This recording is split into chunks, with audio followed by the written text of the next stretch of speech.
warahmatullahi wabarakatuh. Halo, selamat sore para millennials di seluruh Indonesia.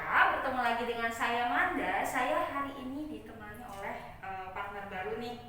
Kalau boleh tahu, boleh perkenalkan dulu nggak kepada para millennials? Halo semuanya, saya Putri. Saya hari ini akan menemani Manda nih hari ini untuk masak-masak. Ya, benar banget, karena mungkin kita lihat ya para millennials, ornamen sudah kayaknya kita mau ada masak-masak nih. Ya, yang seperti kita udah lihat nih Manda, di depan kita udah banyak banget buah-buahan ya kan? Yes, benar Oke, banget. hari ini kita akan bikin es buah soya.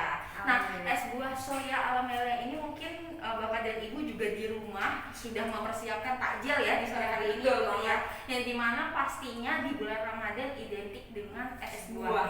Nah, es buah ini kan pasti Bapak dan Ibu, pasti lebih banyak ada penggunaan sirup dan sebagainya. Nah, ini kita buat sedemikian rupa supaya lebih sehat gitu. Betul. Nah, di mana kita ada penggunaan melilea minuman serbuk kedelai atau soya melilea ya. Nah, di sini mungkin Putri nanti akan bantu saya ya untuk mempraktekkan kepada para melilea bagaimana sih cara pembuatan untuk es buah soya ini. Oke, mungkin sebelum saya perkenalkan ada apa aja buah-buahannya, mungkin Putri bisa bisa sebutkan ada apa saja kepada para melilea. Oke, di sini kita ada alpukat. Oke, ada alpukat. Selain itu juga ada pepaya, ada jeruk. Selain itu juga ada buah naga, semangka, dan juga melon. Oke, nah mungkin tadi kan Putri sudah menjelaskan ya ada buah apa saja, karena sebenarnya buah-buah yang kita gunakan mudah sekali dicari ya, yang dimana dari ada jeruk, pepaya, alpukat, buah naga, semangka, dan melon. Oke, nah mungkin untuk step pertama Putri bisa bantu saya ya untuk mempersiapkan dari buah pepaya, karena di sini kan mungkin Bapak dan Ibu seringnya membuat es buah ini langsung dipotong-potong atau diserut. Mungkin ini bisa kita penggunaan dibentuk bulat-bulat supaya mempercantik juga gitu. Nah, di sini saya udah ada buah pepaya yang saya sudah cuci dan saya sudah bersihkan ya. Oke, nah mungkin Putri bisa langsung bentuk-bentuk dan masukkan ke dalam wadah, dan Manda akan membantu juga untuk menyisihkan jeruknya. Oke, di sini Bapak dan Ibu hari ini sudah mempersiapkan takjil apa nih? Bisa komen di kolom komen ya. Karena memang kalau untuk buah-buahan ini bisa sebenarnya tidak harus yang dari buah naga, pepaya, semangka ataupun melon. Ini berdasarkan referensi Bapak dan Ibu. Jadi tidak harus yang sama persis nih dengan kita gitu. Oke, nah Putri, ini biasanya pada saat pembuatan es buah ini menggunakan apa aja nih? Kan kalau kita di sini lebih ke arah buah-buahan ya, dan pastinya penggunaan soya. Nah, kalau Putri apa nih biasanya? Kalau aku sih di rumah biasanya bisa dicampur sama jelly, Manda. Atau enggak biasanya sama biji selasi. Wah, itu bisa juga tuh sebagai referensi Bapak dan Ibu ya, karena sebenarnya kalau untuk mencari biji selasi juga sudah banyak sekali di supermarket terdekat. Nah, selain itu juga bisa ditambahkan dengan soya ataupun apple dari melilea untuk memberikan rasa-rasa lebih segar gitu. Oke, nah ini mungkin sudah cukup. Putri bisa bantu untuk potong buah naganya, dan saya akan menyerut untuk alpukatnya. Oke ya. Oke, di sini para melileans bisa komen lagi nih untuk meramaikan acara. Kira-kira hari ini sudah mempersiapkan takjil apa aja? Oke, di sini Putri sudah bisa langsung ya potong-potong buah naganya dan bentuk-bentuk bulat juga. Nah, para melileans sebenarnya kan di sini sebagai alternatif untuk es buah, selain alternatif untuk Bapak dan Ibu takjil. Nah, di mana kan pada saat bulan puasa otomatis waktu jam makan Bapak dan Ibu akan semakin singkat ya. Jadi semakin singkat gitu. Nah, di mana di sini Bapak dan Ibu bisa sebagai alternatif, karena kenapa? Pasti Bapak dan Ibu minim juga ya selama bulan puasa konsumsi yang namanya buah-buahan, sayur-sayuran dan sebagainya, untuk memenuhi asupan serat Bapak dan Ibu juga gitu. Dan karena mungkin Putri, kita bisa langsung sharing sedikit, sebenarnya memang banyak pada saat bulan puasa ini orang-orang yang mengalami konstipasi atau sulit buang air besar gitu ya, karena itu salah satunya asupan seratnya ini kurang terpenuhi gitu. Jadi Bapak dan Ibu juga pada saat sahur jangan lupa untuk tetap konsumsi air putih diperbanyak juga kok. Bener banget nih Manda. Seperti yang Manda bilang tadi, Yes. banyak banget orang yang ngalamin sulit Sulit buang buang air air besar selama bulan puasa ya, karena kebutuhan cairan yang tidak terpenuhi. Yes, benar banget. Nah, mm. jadi sebenarnya gini Put, banyak orang yang sulit buang air besar itu salah satunya yang pertama seratnya tidak terpenuhi karena memang mereka ini jarang, pastikan mayoritas orang pada saat buka puasa makannya goreng-gorengan. Betul banget. Terus lebih banyak makan yang manis-manis dan tapi tidak dibarengi dengan asupan serat dari buah-buahan. Kalaupun pastikan kalau pada saat sahur orang-orang ini lebih ke arah makannya instan-instan karena cepat-cepat dan jarang banget makan sayur. Nah, makanya itulah salah satu penyebab bisa terjadinya sulit buang air besar atau konstipasi. Nah, makanya kita menghimbau atau menganjurkan kepada para millennials bahwasanya memang kita perlu juga mementingkan apalagi pada saat sahur ya untuk memberikan rasa kenyang lebih lama karena kan yang bisa kita dapatkan dari serat dari buah-buahan. Seperti itu. Nah, mungkin kita tadi sudah bentuk-bentuk mempercantik dari pepaya, buah naga, alpukat dan jeruk. Nah, setelahnya ini yang terakhir nih Putri akan ngebentuk lagi untuk semangkanya dan saya akan ngebentuk melon untuk bulat-bulat lagi ya, mempercantik mempercantik penampilan dari si buah-buahnya ini. Oke, Putri bisa bentuk-bentuk dulu. Saya akan potong ini dulu ya. Kita oper dulu. Oke, di sini para millennials gimana nih? Sudah puasa hari kesekian ya. Nah, di sini para millennials tetap ada konsumsi serat-seratan dari buah-buahan atau sayur-sayuran nggak nih? Bisa komen langsung di kolom komen. Dan para millennials juga tentunya pastinya harus tetap ingat pada saat sahur itu harus dimaksimalkan dengan asupan serat ya, maupun dari misal contoh dari buah-buahan atau sayur-sayuran ataupun bahkan kayak semacam karbohidrat kompleks itu juga boleh, nggak masalah. Bener banget nih Manda, seperti yang udah Manda singgung tadi ya, penyebab konstipasi itu salah satunya adalah kekurangan serat dan cairan. Nah, boleh diinfokan Manda untuk sebenarnya berapa sih kebutuhan cairan yang baik untuk sehari itu? Oke, nah sebenarnya kalau Putri tadi nanya ya mengenai kebutuhan cairan sehari ini harus seberapa banyak, biasanya 2 liter sampai 3 liter per hari. Nah, ini rata-rata kan 2 sampai 3 liter per hari. Mungkin para millennials, aduh Mbak, kayaknya itu terlalu banyak deh. Itu gimana caranya konsumsi pada saat sahur? Takutnya nanti pada saat puasanya jadi ingin ada hawa-hawa buang air kecil terus dan sebagainya gitu. Nah, di sini Bapak dan Ibu bisa bagi ini kan kalau sebenarnya 2 liter ini setara dengan 8 gelas per hari ya.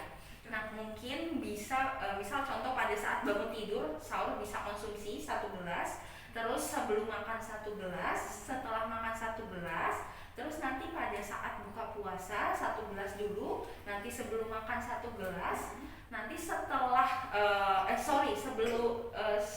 setelah sholat tarawih mungkin bisa 1 gelas dan sebelum tidur 1 gelas lagi. Jadi total sebenarnya ada 8 gelas per hari gitu. Jadi dibagi-bagi ya. Sebenarnya ada waktu-waktunya sendiri sebenarnya. Jadi kadang kan ada yang menganggap aduh saya minumnya dikit aja deh, nanti malah jadi ada pengen hawa-hawa ingin buang air kecil terus gitu. Nah, tapi sebenarnya ini ada pembagian waktunya sendiri gitu.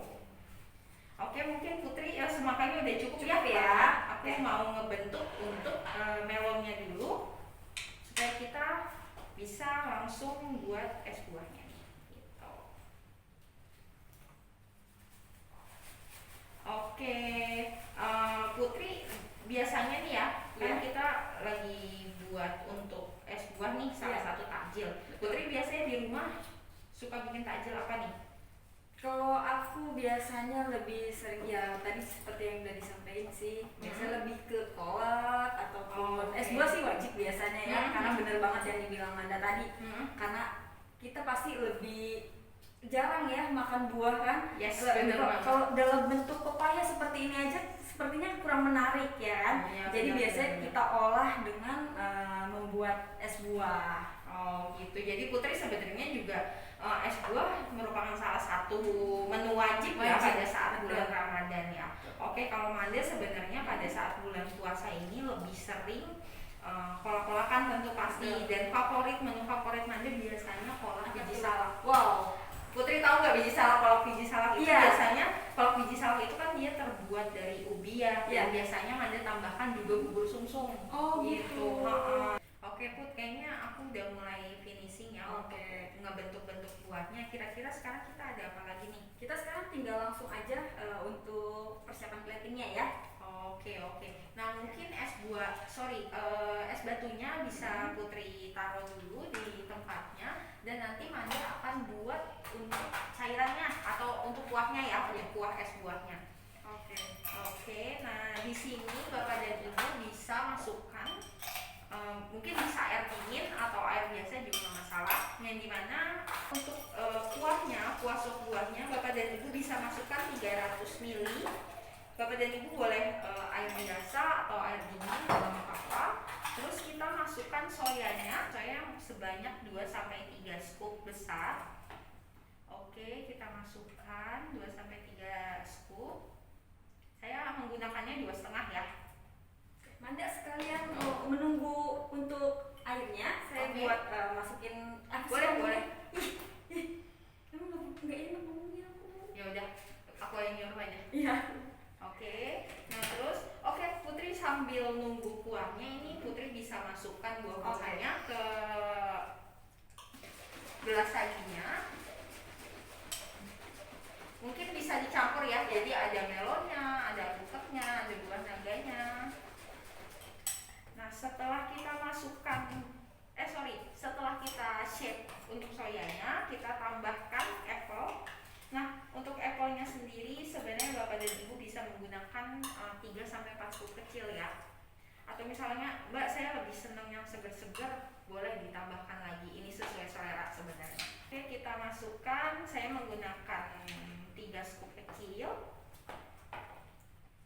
Tapi kalau misalkan saya ada keluhan mah, ini baiknya gimana ya, jangan terlalu asam ya, jadi harus disesuaikan juga dengan kondisi keluarga juga. Tapi kalau misalkan memang nyari amannya nih untuk keluarga, maksudnya ada baby, ada si kecil, untuk suami atau istri dan sebagainya, ini bisa standarnya 3 scoop kecil juga sudah cukup ya. Oke, kita shake lagi. Udah Putri? Oke. Lagi ya. Oke, warna-warni cantik. Ini mungkin bisa ditambah ya. Oke, Putri udah nyajikan ya di gelas saji. Mungkin aku langsung masukkan soya dan apple yang sudah saya shaker.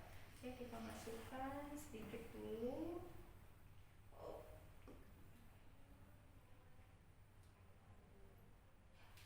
Oke, kita tambah lagi.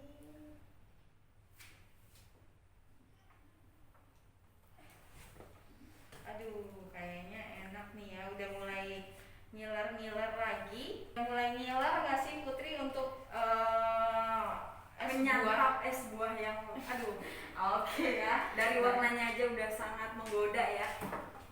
Mungkin bisa ditambahkan atau kelapa. Bisa kelapa lebih segar juga, nata de coco dan sebagainya juga nggak apa-apa. Oke.